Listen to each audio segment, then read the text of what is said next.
2018 ఎన్నికలకు ముందు రాజశ్యామల యజ్ఞం చేశారు కేసీఆర్. చినజీర స్వామి పర్యవేక్షణ మెయిన్ కార్యక్రమం దగ్గరకు వచ్చేటప్పటికి స్వరూపానందేంద్ర సరస్వతి ఇద్దరు కలిసి చేయించారు. స్వరూపానందేంద్ర సరస్వతి గారి ఆశ్రమం శారదాపీఠం విశాఖపట్నంలో రాజశ్యామల అమ్మవారు ఉన్నారు కాబట్టి కేసీఆర్ అక్కడికి వచ్చి పూజ చేసి మరీ వెళ్ళారు. ఆయనకు 2019లో అధికారం వచ్చింది. అయితే మళ్ళీ ఈ మధ్యన రాజశ్యామల యాగం చేశారు, కానీ అధికారం దక్కలేదు.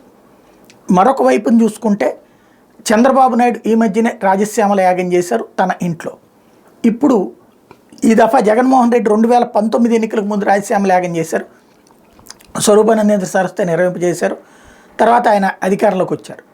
ఈ దఫా మరి చంద్రబాబు కూడా చేసినటువంటి నేపథ్యంలో చెప్పడమేమో కానీ తాజాగా రాజశ్యామల సహస్రచండీ యాగ సంకల్పం చేయించారు జగన్తో వేద పండితులు.